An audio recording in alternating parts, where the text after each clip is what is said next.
예, 여러분 안녕하십니까. 자, 이번 강의 이어가도록 하겠습니다. 자, 이번 강의는 4-8절인데요. 자, 직류조류계산법에 대해서 설명드리도록 하겠습니다. 이 직류조류계산법은 아주 약식으로 계산하는 방법이긴 한데 우리 이 교재에 풀이 과정이 좀 자세하게 나와 있고요. 또 하나는 이 직류조류계산법 자체가 시험에 나오지는 않지만 이 직류조류 계산법을 간략화하는 조건 이런 것들에 대해서는 시험에 여러 번 출제가 되었습니다. 그래서 이 부분을 좀 설명을 드리도록 할 테니까요.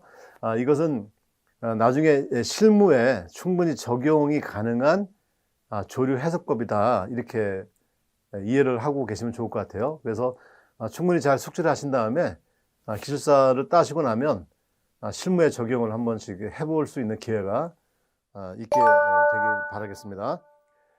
자, 직류조류 계산의 개요입니다. 자, 지금까지 설명된 조류 계산법은 정상적인 계산법으로서 실제의 계통에서 많이 쓰이고 있습니다. 가우스 제곱법, 뉴턴 람스법, 그다음에 뭐 디커플법 이런 것들인데 대표적인 게 뉴턴 람스법을 많이 쓴다고 말씀드렸죠.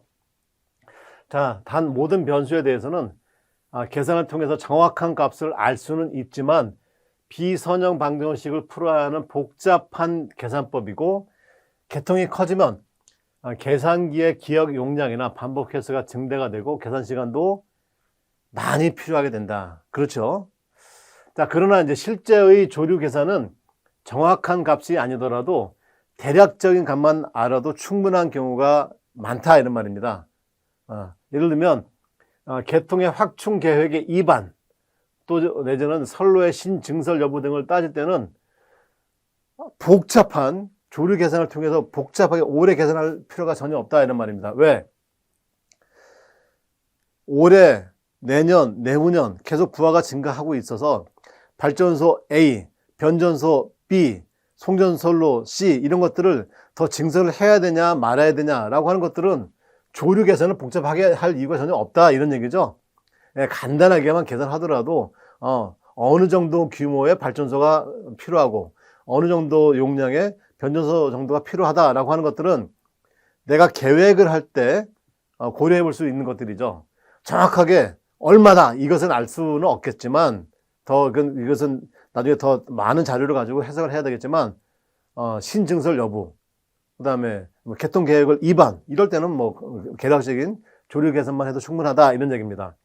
그래서 이제 직류조류 계산법은 간이 계산법이고 이제 정통적인 계산법은 교류조류 계산법이다 이렇게 표현합니다. 그래서 교류는 정통 계산법, 직류는 간이 계산법이다. 자, 직류조류 계산법은 PQ 분할 특성에 기반해서 개통 계획의 이반, 상정사고 해석 시에 개통 상태 체크 등에 사용된다. 그러니까 PQ 분할 특성에 기반한다 이 부분을 잘 기억을 해 두시기 바라겠습니다. 자, 이제 직류조류 계산법에서의 이제 전력 방정식을 세우는데, 자, 이제 직류조류 계산법의 근사화 조건, 요게 이제 시험에 잘 출제된다, 이런 말입니다. 10점짜리로. 자, 첫 번째, 자, 초고압 계통에서는 X분의 R 값이 작다. 왜? R보다 X가 매우 크니까, X분의 R 값이 매우 작겠죠? 자, 두 번째, 자, 평상시의 계통 운영에서는 모선 전압이 거의 전격 전압으로 유지가 된다. 그러니까 E하고 V 값이 거의 어떻게 돼? 1P로 간다. 이런 말입니다. 그 다음에 또한 선로 양단의 모선의 전압의 상차각도 매우 작다. 그러니까 이 PQ 분할 특성을 설명드릴 때 이 전압 강화는 무효 전력이 필요하고 그 다음에 유효 전력은 상차각이 필요하는데 이 사인 델타나 델타 값이 거의 같으려고 하면 어떻게 돼? 델타 값이 작다 이런 말이었죠. 그러니까 그 상차각이 작다 이제 이런 것입니다. 이것은 이제 식으로 표현하면 이렇게 표현되겠죠. R은 제로와 같고 EK 이퀄 EM은 1.0이다. 그러니까 K번째 모선의 전압과 M번째 모선의 전압은 둘 다 1Pu로 거의 같더라. 그 다음에 사인 델타 K 마이너스 델타 M 그러니까 K번째 모선과 M번째 모선의 상차각의 크기의 사인 값은 작으니까 바로 이렇게도 표현할 수가 있다 이런 말이고요. 이 두 개 표현을 이렇게도 표현할 수 있다 이런 말입니다. 자, 유효 전력은 자, x분의 델타 k 마이너스 델타 A입니다. 왜? 자, P라고 하는 것은 x분의 2V의 사인의 델타다. 이것은 어떻게 다시 표현하냐면 이것이 1P로 같으니까 사인의 델타다. 그다음에 델타 값이 작으면 어떻게? x분의 델타다. 이렇게 표현한다. 이것은 아까 저번에 강의 때 설명을 드렸었죠. 그래서 이것을 이제 기억을 해 두시고요. 그다음에 리액턴스, 전류, 전압, 전력은 단위법으로 다 표현을 하라. 그다음에 상차각은 뭘로? 라디안으로 표시를 해라. 이런 얘기고요. 그다음에 기본적으로 PQ 분할 특성이기 때문에 무효 전력은 다 삭제를 해라. 라고 하는 것이 근사화 조건이 되겠습니다. 자, 이제 실제로 계산을 한번 풀어보도록 하겠습니다. 제가 학원에서 이제 오프라인으로 강의할 때는 이것을 정확하게 다 정리해서 풀어드리는데, 여기서 이제 이 전자칠판의 특성상 다 이렇게 표현해서 그림을 그리기가 식을 쓰기가 좀 어려워서 요거 여러분들 양해를 좀 구해 주시기 바랍니다. 자, 모선이 하나, 둘, 셋, 네 개 모선이 있습니다. 그 다음에 여기에 1번 모선에 200메가와트가 들어오고요. 2번 모선으로는 어떻게 100 플러스 j20 MVAR이 나가고요. 3번 모선으로 300 플러스 j40 MVAR이 들어오고, 그 다음에 4번 모선으로 400메가와트가 나가고 있습니다. 자, 그러면 자, 여기 이제 간사화 조건에 의해서 PQ 분할 특성이니까 기본적으로 어떻게 돼? 무효 전력은 다 고려하지 마라. 그렇죠? 무효 전력은 고려하지 마라. 이거 다 지워버리면 되겠고요. R은 어떻게 된다고 했어요? 무시해라. R은 작다, 무시해라. 이렇게 얘기했고요. 그럼 여기도 다 R을 다 무시할 것이고요. 그 다음에 여기서 Y라고 표현되어 있는 거, 이건 바로 뭐냐면 모선이든 송전선이든 거기에 해당되는 충전 용량이야. 충전 용량도 당연히 무효분이니까 이것도 다 무시해라 이런 말입니다. 이것도 다 무시했습니다. 자, 그 다음에 자, 임피던스도 있고, 1000M의 기준, 아까 뭘로 표현하라고 했냐면, 다 PU법으로 표현하라. 그러니까, 자, 200메가와트는 얼마가 돼요? 0.2PU가 되겠고, 그 다음 100메가와트는 0.1PU, 400메가와트는 0.4PU가 되죠? 왜? 이 기준값에 대해서, 자, 1000분의 얼마가 돼? 200이니까, PU로 따지면 0.2PU, 이렇게 된다, 이런 말입니다. 자, 그 다음에, 저 Z1, 2는 뭡니까? 1번과 2번의 송전선의 임피던스 값이죠.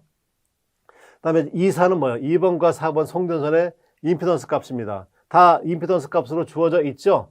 임피던스 값으로 주어져 있는데 우리는 임피던스를 해석하지 않는다고 했죠. 뭘로 해석한다면 어드미턴스로 다 해석한다고 했었습니다. 따라서 얘도 지금 퍼센트 임피던스니까 얘를 어떻게 100으로 나눠줘야 되겠죠. 100으로 나눠줘야 뭐가 돼? PU 값이 되지. 그래서 PU 값을 따지면 0.623, 얘는 0.267, 얘는 0.845, 여기는 0.254 이런 식으로 되겠죠? 예, 이것에 대해서 한번 정리를 해봤습니다. 자, 이렇게 이제 정리를 해봤습니다. 그러니까 자, 0.2PU, 0.1PU로 나가고 무효 전력이 다 없어졌죠. 그 다음에 0.4PU 나가고 0.3이 들어옵니다. 그 다음에 자, 아까 X12는 0.623이 되는 거죠? 자, 이제 0.623분의 1이 뭐가 되는 거예요? 어드미턴스 값이지. 그래서 어드미턴스로 이걸 계산해 보니까 어떻게 돼? 1.605. 그다음에 0.845분의 1로 해보니까 어떻게 돼? 1.183. 0.267분의 하니까 3.745. 0.254분의 1을 하니까 3.937. 이렇게 정리가 됐습니다. 그러면 자, 이 자체로 놓고 보면 이제 눈치 빠르면 그러면 뭐 조류 계산할 것도 없이 바로바로 나올 수 있겠죠. 무슨 얘기냐면 자, 여기서 0.2가 들어오고 있고요. 그럼 나갈 곳은 어떻게 돼? 송전선로 여기 하나밖에 없네? 그럼 여기 0.2가 가서 2번 번선으로 0.2가 들어오죠? 이제 0.2가 들어왔는데 여기 0.1이 나갑니다. 0.1이 나가니까 얼마 남아? 0.1이 남지. 0.1이 남고 여기 0.3이 들어와. 그 다음에 여기 0.4로 나가네? 그럼 어떻게 해? 여기 0.1이 가고 여기 0.3이 가고 이러면 어떻게 해? 그냥 여기 0.4가 가겠구나. 이렇게 계략적으로라도 조류가 이렇게 흐름이 지금처럼 설명드린 것처럼 되겠구나라고 하는 건 이해할 수가 있을 것 같은데 이렇게 하는 것은 어떻게 돼? 정확한 계산통에서 나온 게 아니죠. 그래서 자, 이제 이걸 가지고 이제 조류 계산을 해보자 이런 얘기입니다. 직류 조류 계산을 해보자. 자, 그러면 이제 유효 전력이 흘러가야 되는데 이 유효 전력 흘러가는 것은 아까 어떻게 돼? 이렇게 표현해준다. 이렇게 얘기했었죠? 그래서, 자, 요것에 대한 표현 방법을 보려고 하니까, 자, 요것은 어떻게 됩니까? 자, P는, 자, X분의 델타 K 마이너스 델타 M이다. 여기로 따지면 K가 1번 모선, 그 다음에 델타 M은 2번 모선, 이렇게 표현할 수 있다. 이런 말입니다. 자, 그럼 이것은, 어드미턴스에 대해서 델타 K 마이너스 델타 M이다. 이렇게 표현할 수 있죠? 자, 그러면 우리가 구하고자 하는 것은 뭐냐면, 모선의 위상입니다. 모선의 위상. 위상에 의해서 유효 전력이 흘러가는 거니까. 그래서 위상이 큰 곳에서 위상이 낮은 곳으로 전력 조류가 흘러갑니다. PQ 분할타고 생겼으니까 무효 전력을 고려할 필요 없잖아요. 그러니까 각 모선의 위상만 구하면 되겠다. 이런 말입니다. 그러면 이제 모선의 위상 구하려면 어떻게 돼? 어드미턴스가 좌측으로 가야 되겠죠. 즉 역행렬을 구해줘야 됩니다. 그러면 결국 어드미턴스의 역행렬의 유효 전력의 크기로 하게 되면 그게 바로 이제 델타 K 또는 뭐 델타 M 이렇게 표현이 되겠죠. 결국 요 값을 구해 주어야만 모선의 위상을 구할 수가 있겠다. 이런 얘기입니다. 그래서 자, 이것에 의해서 이제 어드미턴스를 한번 구해 보도록 하겠습니다. 자, 어드미턴스를 구하보면 자, 이 어드미턴스는 어떻게 모선이 몇 개? 하나, 둘, 셋, 네 개니까 기본적으로 4x4가 나오겠죠? 예, 4x4가 나오고, 그 다음에 1번 모선의 자기 어드미턴스, 그 다음에 2번 모선의 상호 어드미턴스, 이렇게 하나씩 계산해서 정리하면 될 것 같습니다. Y부 생렬을. 자, 그러면 하나씩 구해 보겠습니다. 먼저 Y11. 자, Y11은 어떻게 돼? 1번 모선의 자기 어드미턴스가, 그러면 1.605. 이거 하나밖에 없네. 그죠? 그 다음에 Y12는 뭐예요? 1번과 2번의 상호 어드미턴스 값. 그러면 이 어드미턴스 값을 어떻게 돼? 마이너스로 붙였죠? 그래서 마이너스 1.605 이렇게 나온 겁니다. 그 다음에 Y의 13는 어떻게 돼? 13는 여기죠. 송전선로가 없습니다. 제로. 14는 여기도 직접 가는 송전선로가 없죠? 제로. 이렇게 됐죠. 그러니까 1번 모선과 관련된 것들은 이제 정리가 됐죠. 그러면 대칭 행렬이 된다고 했으니까 대칭, 그래서 1, 2나 2, 1, 1, 3나 3, 1, 1, 4나 4, 1 같은 거니까 마이너스 1.605, 0, 0 이렇게 대칭이 될 것이고요. 그 다음에 Y의 2, 2, 예, 2번 모선의 자기 어드미턴스 값. 그러면 여기에 걸려있는 모든 어드미턴스들의 합 1.605, 3.745, 1.183을 더해야 되는 거죠. 그 값이 얼마가 나올까요? 예, 6.533이 나온다 이런 말입니다. 그 다음에 2번과 3번의 상호 어드미턴스가 여기에 마이너스, 예, 마이너스 3.745 이렇게 되겠고요. 그 다음에 2번과 4번의 상호 어드미턴스가 1.183의 마이너스가 이렇게 구해지겠죠. 자, 이렇게 하면 또 3x2, 그러면 이제 2x3은 마이너스 3.745. 그 다음에 2x4, 그 다음에 4x2, 그러면 마이너스 1.183. 이런 식으로 구하게 되면 어떻게 돼요? 전체 4x4에 대한 모선 4개 모선에 대한 어드미턴스 행렬을 구할 수가 있다. 이런 말입니다. 자, 그러면, 자, 여기 보니까, 여기가 지금 가장 많은 전력이 나가는 부하 모선이 되겠죠? 부하 모선. 왜? 요거는 발전단 모선이고, 발전단 모선. 예, 전력이 들어오고, 여기 나가니까 이게 두 개 다 부하 모선이다. 이렇게 볼 수 있습니다. 자, 여기서 이제 좀 식을 좀 간단히 한번 해보려고 하는 겁니다. 왜 식을 간단히 해보려고 하냐면, 결국은 이 상차각에 의해서 전력 조류가 흘러갈 수밖에 없지 않습니까? 자, 그러면, 자, 여기를 위상을 만약 제로로 한번, 상정을 해보자 이거예요. 그러면 제로로 상정해도 되는 이유가 뭐냐면, 여기에 모든 전력이 가장 많이 빠져나가기 때문에, 제일 말단에 있지 않습니까? 그래서 여기를 델타를 제로로 하겠다. 그러면 이 델타를 제로로 한다는 얘기는 기준 모선으로 삼는다, 슬랙 모선이다, 이런 개념이 아닙니다. 왜? 이 모선이 손실을 부담하고 있는 모선이 아니잖아요. 그러니까 슬랙 모선이다라는 개념이 아니고 이 모선 자체를 그냥 위상을 제로를 하겠다. 그러면 나머지의 모선들의 크기는 어떻게 돼? 다 0보다 크겠죠. 0보다 커야 일로 전력 조류가 흐름이 되지 않겠습니까? 자, 그 다음에 자, 이제 이걸 좀 더 단순화하기 위해서 이제 네 번째 모선에 해당되는 그 값들은 어떻게 돼? 다 고려하지 않아도 되죠. 왜? 이게 0이니까 기본적으로 1, 2, 3번의 위상은 0보다 크니까 1, 2, 3에 대한 위상값들만 정리를 하면 되지 않겠습니까? 그래서 여기 나와 있는 이 네 번째 행과 열을 어떻게 돼? 다 삭제시켜버리겠다 이런 말이야. 자, 그럼 이 얘기도 역시 모선의 삭제, 크로노 행렬 축약식이 대입되는 것이냐? 아니에요. 이 모선이 없어지는 게 아니에요.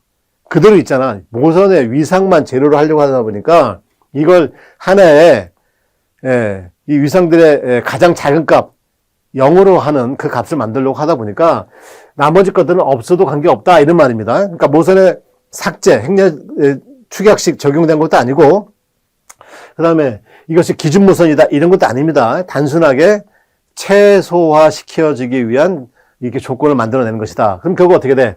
이제 3바의 3이 됐죠? 이렇게 3바의 3으로 정리했습니다. 그래서 요 위에 것만 이렇게 정리해서 내려왔다 이런 말입니다. 지금 우리가 구하고자 하는 것은 이 Y부스 행렬을 구하는 게 아니고 이 Y부스의 역행렬을 구해야 되겠죠? 역행렬을 구해야 됩니다. 왜 그러냐면 Y부스의 역행렬에다가 거기에 해당되는 전류값을 해줘야 각 모선의 위상이 나오기 때문에 그래서 Y부스 행렬을 구했습니다. 자, 이것은 이제 3바의 3으로 되어 있으니까 3바의 3의 역행렬은 어떻게 계산기에 입력을 해서 역행렬 값을 입력해서 엔터 치면 바로 나오죠. 그래서 바로 나옵니다. 그래서 이런 과정들이 있기 때문에 이 자체가 계산 문제로 나오기는 쉽지가 않다. 이런 얘기를 말씀을 드리는 겁니다. 자, 이제 요 역행렬 나왔습니다. 자, 이제 이 역행렬이 나왔으니까 이 역행렬에 뭐를 구해줘요? 이제, 이 전력값을 이제 구해주는 겁니다. 그래서, 자, 들어오면 0점이 플러스로 해주고, 나가는 것은 어떻게 돼? 마이너스로 해준다. 이런 말입니다. 마이너스로. 자, 이렇게 해서 이제 요것을, 행렬 계산을 해보니까 어떻게 되냐면, 델타 1 다시, 델타 2 다시, 델타 3 다시가 되죠. 왜냐면, 이제는 델타 4가 아까 뭐냐면 0으로 잡았으니까, 그걸 기준 잡았으니까, 이거 델타 1 다시, 델타 2 다시, 델타 3 다시라고 표현이 돼야 되고, 계산해 보니까 이렇게 나왔습니다. 1번 모선의 위상은 0.20399 레디안, 2번은 0.07964, 3번은 0.07774. 델타 4는 당연히 얼마가 돼? 제로가 되죠, 제로가. 자, 그러면 이제 각 모선의 위상값이 나왔죠?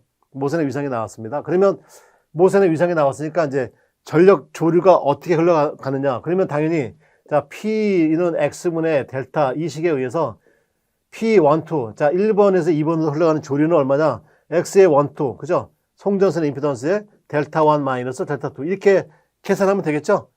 이렇게 계산하면 됩니다. 이렇게 계산하면 흘러가는 이제 조류값이 나오죠. 그래서, 자, 이 값에다가 원래 이제 X 값들이 이제 다시 다 이제 또 살아났습니다.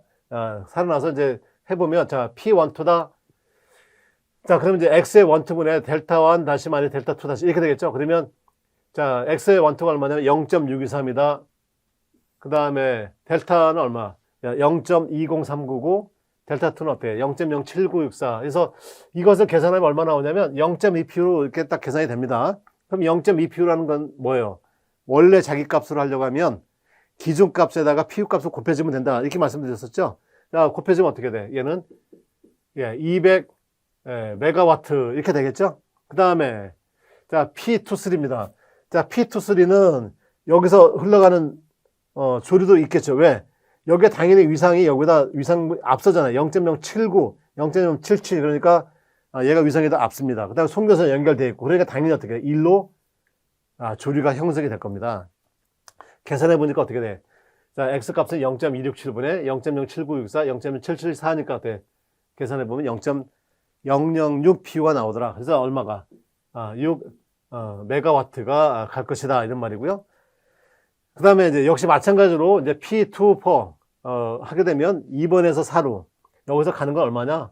계산해 보니까 X가 0.845, 그 다음에 여기 0이니까 0.07964에서 0.094. 그 다음에 3, 4로 가는 송전선의 조류는 얼마가 되느냐? 역시 X값 분의 제로니까 여기서 0.0774 요 값이 되겠죠? 그러니까 0.306이 되더라. 이런 얘기입니다. 자, 여기 나와 있는 이 값들을 이제 다 됐죠? 자, 구하게 돼서 우리가 맨 처음에 어떻게 생각을 했었냐면은 자, 여기에 0.2가 들어오고, 그 다음에 여기 0.1이 나갔고, 이거도 0.1이, 0.4가 나갔고, 여기에 0.3이 들어오지 않았었습니까? 그래서 0.2가 와서 0.1이 나갔고, 0.1 남았으니까 여기 0.1 가고, 여기 0.3 가서 0.4 나간다. 이렇게 계산했잖아요. 예, 근데 그렇게 계산해놓고 나서 보니까, 가만히 보니까 어떻게 돼요? 그럼 여기 이 송전선은 뭐야? 예, 이 송전선의 의미가 없어져 버렸잖아요. 그러니까 이것은 아까 우리가 정말 눈대중을 한 얘기고, 이제 직류 조류 계산을 해보니까 어떻게 돼? 이쪽으로 조류가 얼마? 예, 6메가와트가 가더라 이런 말입니다. 6메가와트가 가더라. 그래야 당연히 이 송전선에 대한 해석이 된 거죠.